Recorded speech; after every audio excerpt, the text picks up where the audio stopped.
How to follow someone on Roblox. Hello everybody and welcome back to our channel. So let's get started without any further ado. So for that, first of all, you want to go ahead and open Roblox application in your mobile device. Once you open the Roblox app, you simply want to go ahead and log into your Roblox account.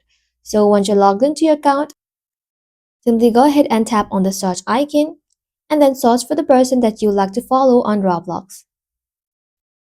Once you search for it, you'll then be able to find three options. Simply select people and then tap on the person that you would like to follow. Now simply go ahead and tap on view full profile and then their profile page is going to open up. From here, tap on this three dot and then simply tap on follow. And just like so, you'll then be able to follow someone on Roblox. Well, that is simply how you can do it, guys. Thank you all for watching the video till the very end and stay tuned until our next upload.